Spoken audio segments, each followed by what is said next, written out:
Actually, I want to do more consulting, and that's where I want to expand. And where have you started? Have you done anything with that yet? No, not yet. Okay. I was going to say, so with consulting, you've got to like get yourself out there, yeah? Video content, like speaking in front of people, hosting like virtual events, inviting them in, or it's not just going to be local people, right? It can be. I think that I can reach more people by helping people to put what I do into their practices. Yeah, that's going to make it. Yeah. It's a smarter growth plan too, because I know what it takes to open up a completely new space and the new staff and team and training. And finding staff that has, because of that specialty we have, yes. They have to really be dedicated to going to seek out this new knowledge that we don't already learn in speech pathology grad school. Yeah. So it makes a big difference. And not everybody wants to do that, and that's okay. The ones that do want to do that are seeking out to come work for us. But I do think that the missing link to making people a lot healthier and better in dentistry and orthodontics is myofunctional therapy. It works well to help their patients, because the reason they're even there is because of the mouth. You know, do you know Natasha Gillis? So I know about her, and I know about that group that she does. So actually, I was going to see if you could connect me one day. I would love to connect you to, because she is in front of all of the orthodontists, at least in this area. Yes. So there's a dentist. The people she works with is dentist consulting. They do like dentist consulting, how to build their practice and things like that. I want to do that, but for speech pathology, or maybe even orthodontist, to help them understand how what we do really changes the trajectory of their patients' future, because they're moving teeth, but the reason they got in that situation is that the tongue wasn't doing what is it supposed to be doing. So if you never fix the root cause problem, there's a good chance of orthodontic relapse. And I'm trying to get out there to talk to orthodontists and dentists, because they're really the people that see this firsthand, especially pediatric dentists. Yeah. They will see this issue already at 2 and 3 years old. Yeah. So if we can... I've got some referrals to connect you to. I've got some people to connect you to that are pediatric dentists. Dr. Tooth Clues I already work with. Okay, that was the person I was specifically Yeah, I work with her. She does a lot of infant frenectomies, and I don't work with infants. Okay. I don't want to work with infants. It's different. That's new moms. Yeah. New moms is hard, and they do a lot of frenectomies, and I work with 15 months to adults. Got it, yeah. Speaking of tell me what you do. Okay. I know what you do, but... Okay. Well, I have a practice. My practice is located in Broadlands. It's called Sound Mouths. We have morphed from where I originally started 13 years ago as Teach Speech, where we are only providing speech therapy services. And since 2018, when I began my journey in oral facialmology, we have morphed into working with teens and adults and helping treat oral facial myofunctional disorders. What are those? I knew you were going to ask. Good question. So speech pathology kind of encompasses working with oral facial myofunctional disorders, because we do work with the muscles of the mouth normally, right? Well, speech therapy works on articulation, language delays, such as expressive or receptive language, reading and writing difficulties. Oral facialmology is the study and the treatment of the oral facial muscles and how it relates to feeding, swallowing, speech, dentition, and overall health and wellness. So for me as a speech pathologist, it kind of crosses over, and it's really like the missing link, because you'll have these children in speech therapy for their speech sounds for years and years and years, and really the problem is the muscles of the mouth, or maybe the structure of the mouth, whether it's the tongue or the narrow palate or things like that. So in terms of like getting this information out, because I think a lot of people, whether it's professionals in the industry or just regular people that have no knowledge of it, like they don't necessarily know what's wrong or why things don't work, and they're going to go to the people, the speech therapist, the orthodontist, the dentist, and they might not necessarily have the information. Now, do you have some tips for like how you could identify? Those are the words I'm looking for. How you could identify. Okay. Yeah. Well, if you're looking at, most people can pick up on a speech sound disorder, right? Because their child is unintelligible or they're not saying sounds right. But when we're looking at the orofacial myofunctional disorders, we're kind of looking at, there's a variety of them, but what you can kind of look for is, is your child sitting with their mouth open and their tongue low and down? Are they nasal breathing or are they mouth breathing? If they're mouth breathing, usually their mouth is also open. Are they messy eating? Are they loud eaters? Do they snore when they sleep? Yeah.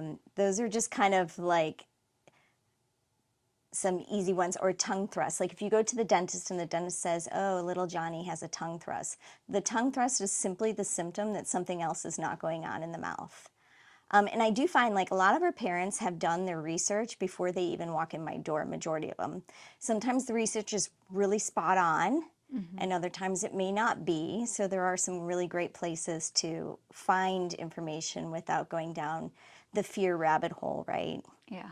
But Dr. Google. Dr. Google, yeah, and everybody does it. I researched, not Dr. Google, and that's how I found out about orofacialmology and started realizing that I had all those symptoms as a child and that my second son had it.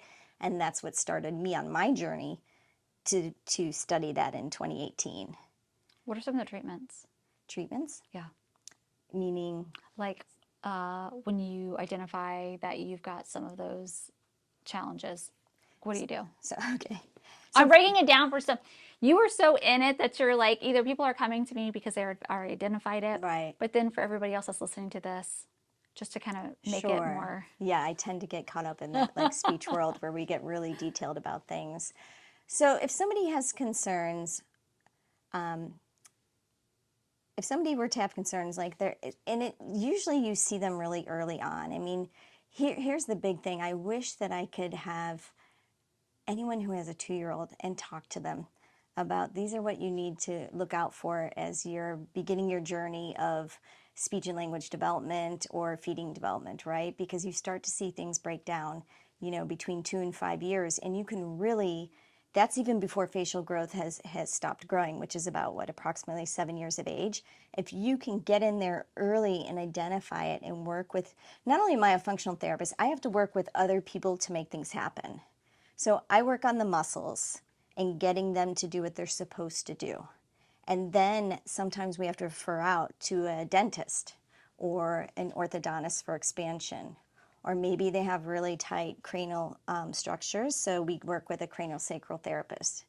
So we work with, and an ENT is always on my list because a lot of the children that have some of these myofunctional disorders, they're really poor sleepers. They might already have a diagnosis of ADHD, and I think every child, we have a growing epidemic of sleep disordered breathing in children, and we also have a growing epidemic of ADHD, ADD and ADHD, which makes you wonder, like, is that really the case? Because sleep disordered breathing in children and ADD symptoms are very, very similar. So I firmly believe if your child has that diagnosis, I do believe it is a true diagnosis, but they should also differentiate by getting a sleep study to see if that is also another one of their problems or if that is actually the real problem and not the tension. Mm-hmm. So 9 times out of 10, a mother or a father already knows something's up, they're just not sure where to go. So that's why their first point of contact is always the pediatrician, right? And that's why I make it a point to literally go to pediatricians' offices and to give them information and to try to build a relationship so they can, and not to try to sell them, to build a relationship, say, hey, when you see this, this is what you need to look for. And when you see this, you can send it to these people. Mm-hmm. That will best help your patient. So pediatricians are always their first stop, or a pediatric dentist. And we have some really good pediatric dentists in the area as well. And there are some good pediatricians as well in this area. I do think that Northern Virginia needs more knowledge in the area of orofacial myofunctional disorders. And it's totally part of my mission of my practice. Yeah.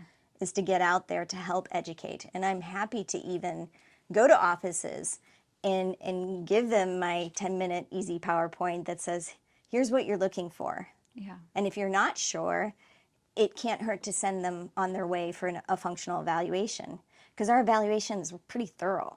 Yeah. We look at posture, we look at sleep, we look at muscles, we look at speech, and then we watch them eat. And in order to really like tell if something is going on, you need to look at all those areas, because it's not, they're not individual. They all work together.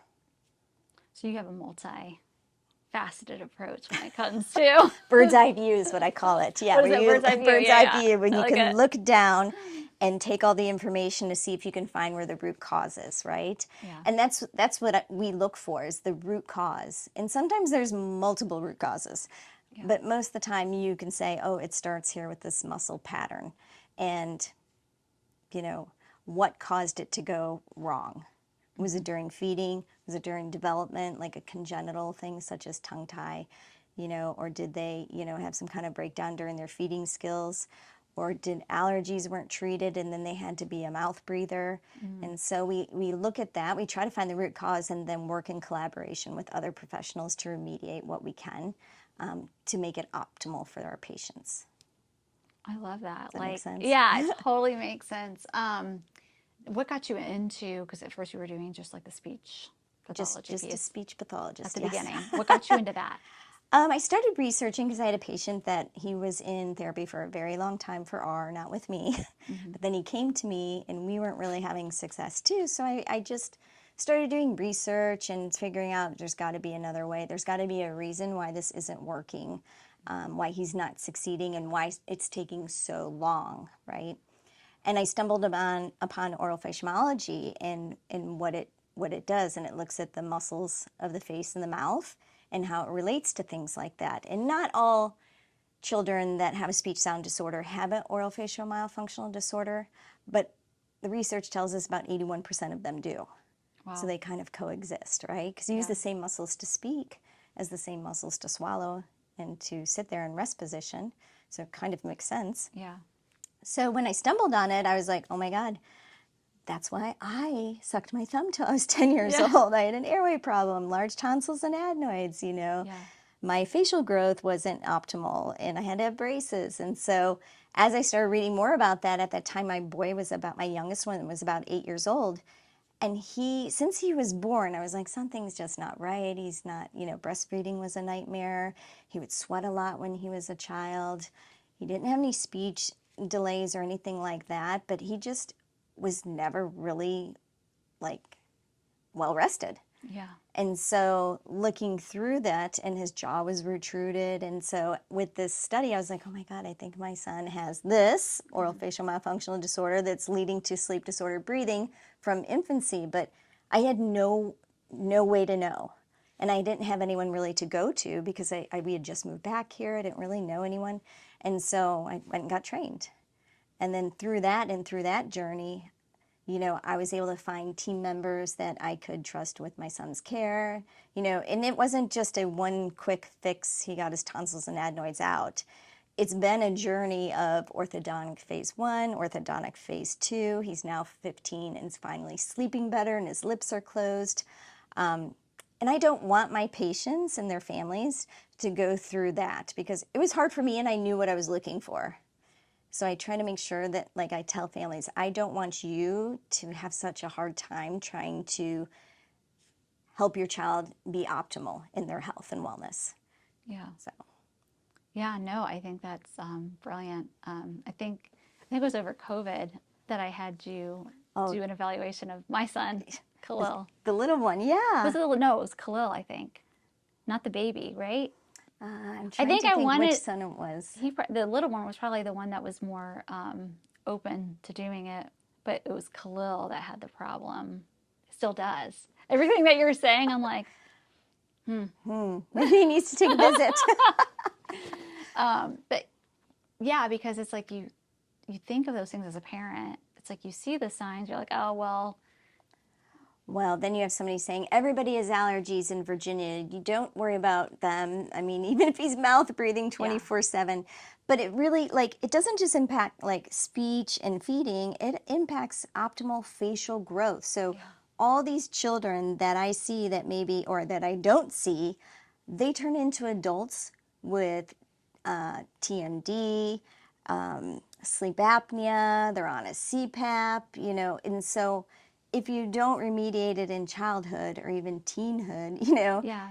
you're going to be an adult with that problem. Maybe not in your 20s, but as you get a little bit older, that facial growth is like the most important thing that you can do for children. And just sometimes just straightening their teeth isn't the answer. You have to expand. Yeah. Did your son get expansion? No, he actually hasn't seen the ortho. The smaller one is going to be getting an expansion, but they need him to get a little bit bigger. Yeah, they do. They do early expansion very early. Some places do, Yeah. if it's necessary. He And said if he wants to wait for 6 months and see how okay. it all lines up. But yeah, I mean, like, yeah, there's so much. It's a lot. You're just worrying about whether they're like eating and growing and learning, Yes. that like it's overwhelming as a parent. And I get it, because I live in overwhelm constantly. Yeah. And we're now even in the, you know, college, soon to be college years. That, and you think childhood's overwhelming, try applying for colleges. Are you applying for the colleges? No, but I thank Are God. you reviewing? I'm trying. It's a lot. I mean, it's a lot. I can't expect. I mean, I can't expect. I expect my son to handle it, but it's really hard. You're like, And I'm anyone, overwhelmed and I'm a full-grown adult. yeah, it's a lot of checkbacks and this app and this app and this website, and yeah, it's been fun. I was We'll going to see. ask, who are you outside of growing this, not just the practice that you have, but then now the consulting side of it? Who is MaryFrances Oh my outside of that? gosh, I'm definitely a mother of 2 teen boys who don't really want mothering at this moment, But you show up anyways. and I'm a dog mom. Yes. All right, tell me about Dog Mom. Oh, well, he was supposed to be a therapy dog. And he's a wonderful little personality. Like, he loves children. He's very gentle. He's just a little active, so he's not allowed in the therapy rooms these days. What type of dog?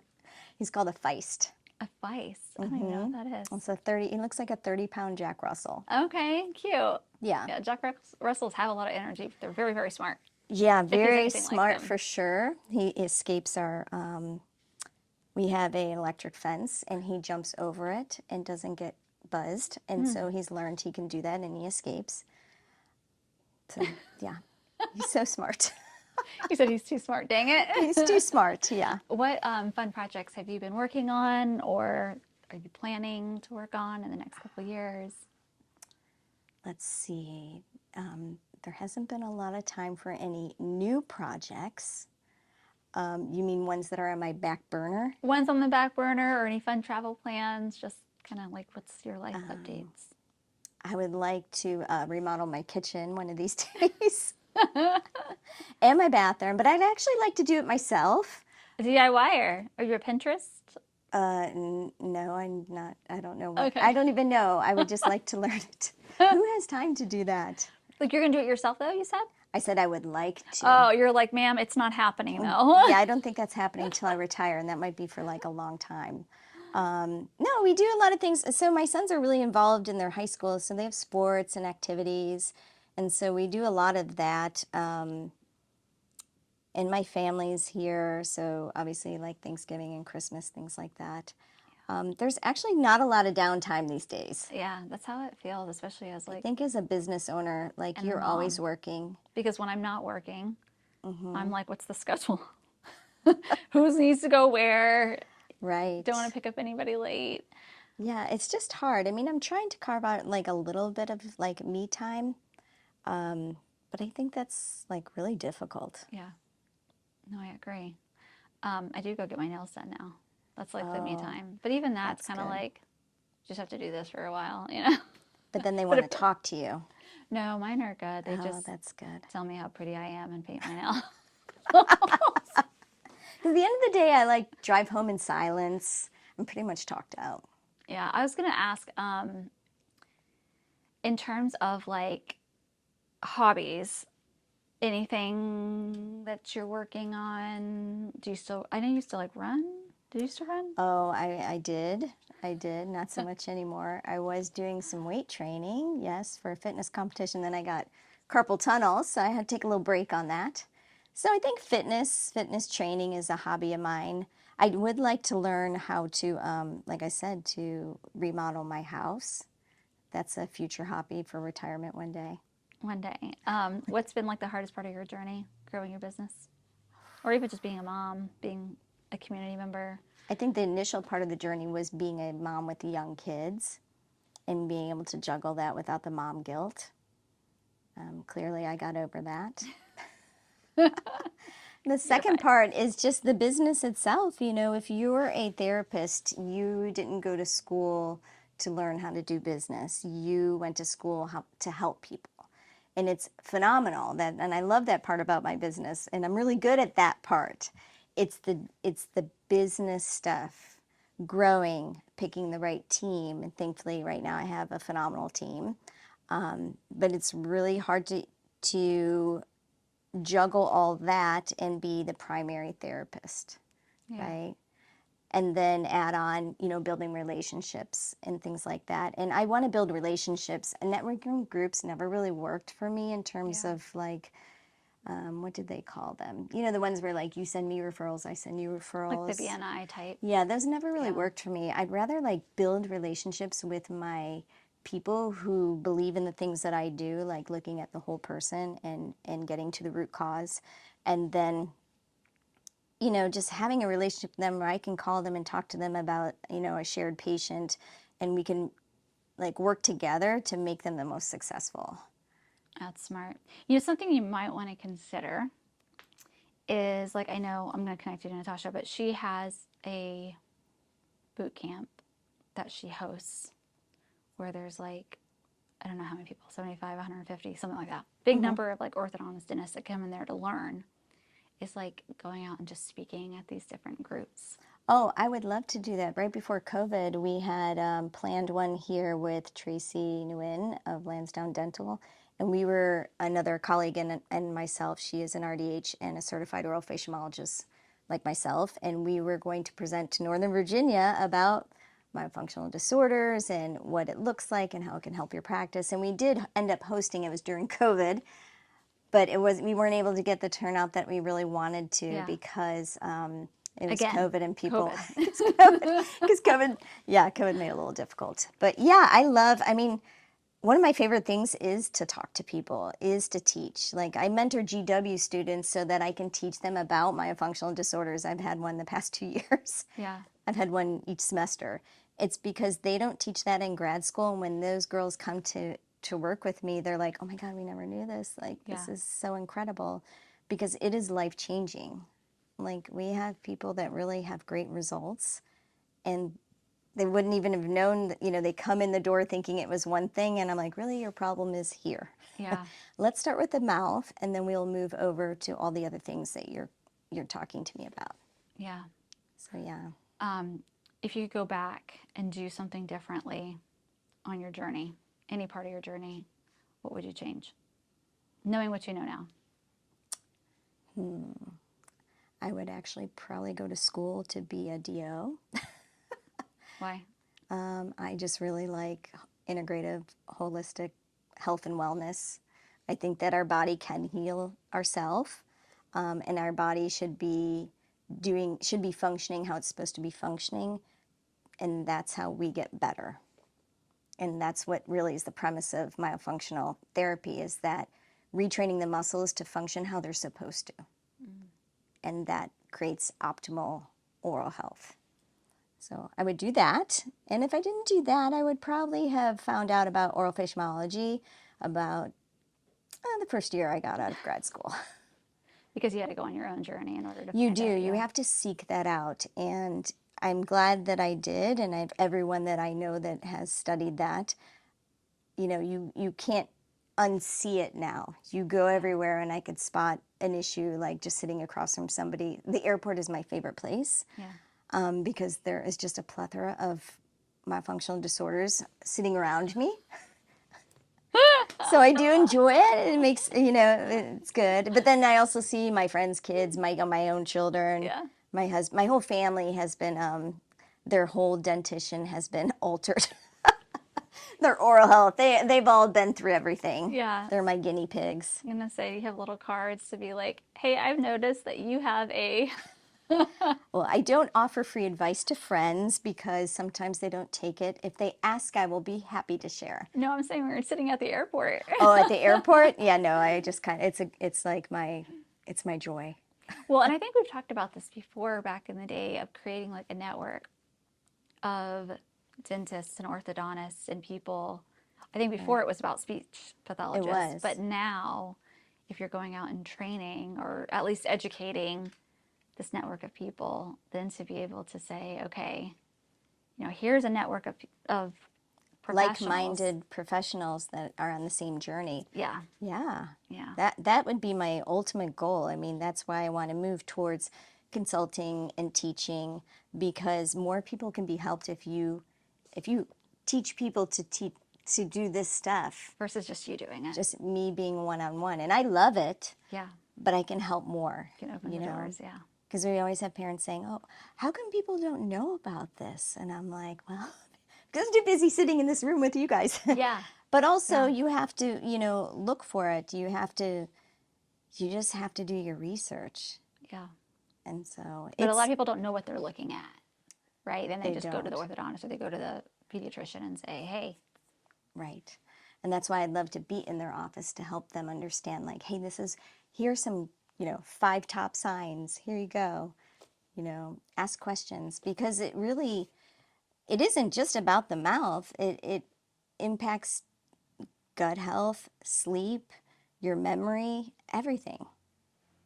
well, anything where you need proper airflow, right? Right. If you're not breathing through your nose correctly, yeah, that's a big problem, Can definitely. definitely affect everything. Yeah. In terms of like, if you had, just to kind of wrap it up, if you had one piece of advice or something you wanted to say to the world, I asked this question. I always love this question. Gosh. Okay. It doesn't have to be anything related to your career, right? Or your mission. But it could be. What would that advice to the world be? I would say to any person or parent out there, go with your gut instinct of what you think is the problem.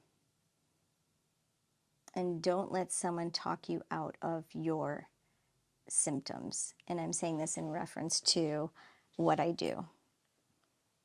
Because everybody knows what their problem is, and most especially a parent knows what their child's problem is. But they can easily be swayed by, it's not that bad.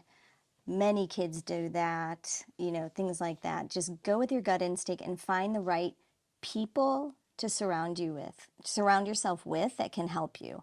And maybe perhaps I have somebody and I can't help them for some reason, or they need more than I can do. I then help them find somebody that's a good fit for them, Yeah. So So go with your gut, go with your gut. always. Yeah, because it's hard sometimes when you know there's something wrong, but a professional is telling you it's okay. And so it's like part of you wants to say, okay, well, I guess I'm okay. But the other part of you is like, but I'm not. But hasn't that happened to you where somebody says, oh, you're fine, Yeah. but you still have that nagging feeling in your gut, and you're like, but I'm not. Yeah. But I'm not. Or maybe something about your kids, like, no, something's just not right. I know maybe something is still the issue. I just don't know what that is. Yeah. So you just have to find the right team. And it's okay to fire people along your journey. I did with my sons. Yeah. Because they were kind of dismissing it. Yes. And I did. And I was right. Yeah. And even if you weren't, though, that's okay. You have that prerogative. You have that, you know what I mean? Like as a Right. parent, that's your job, is to figure it out.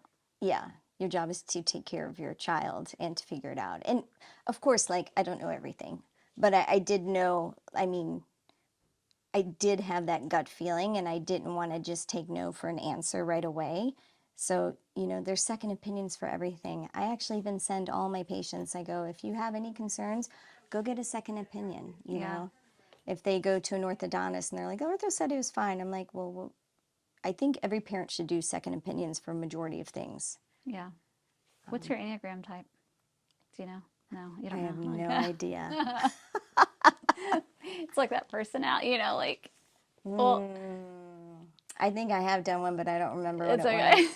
Can you guess mine? I don't know. I feel like you're between a 2 and an 8, just because I know you a little more personally. Yeah. 2 and 8. I'm going to have to go look them up. I'm a strong 8. Yeah, I don't think you're a strong 8. think you're more of a 2, but I'm a strong 8 with a 2 wing. The 2s are like, they care and they nurture and they take care of people. The 8 is the fighter. Yeah, it might be that part too. The 8 is like I'm like, you're not going to give up on what your belief is and you're going to keep going. For stuff I'm passionate on, yeah, definitely, for sure. I think you have to have a passion for what you do. Yeah. I mean, otherwise, can you imagine going to a job? Like my day, every day is different. Sometimes a little hard to take because you never know what's going to happen. Yeah. But every day is different, and I love it. I mean, it's bittersweet when people leave me and they're good to go.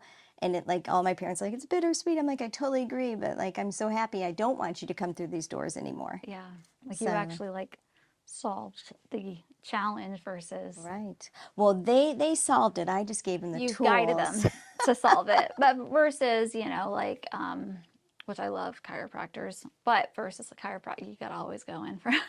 I feel like you always have to go back. Once you start, it's a slippery slope. That's right. Although they do really good jobs. Yes, they do. That's what I'm saying. It's not supposed to be like a, but yeah. Well, that's our hope, is that they don't ever have to come back, because they create new patterns in the brain, and that changes things. I love that. So, Thank you anyways, so much for being on thank the podcast. you for having me.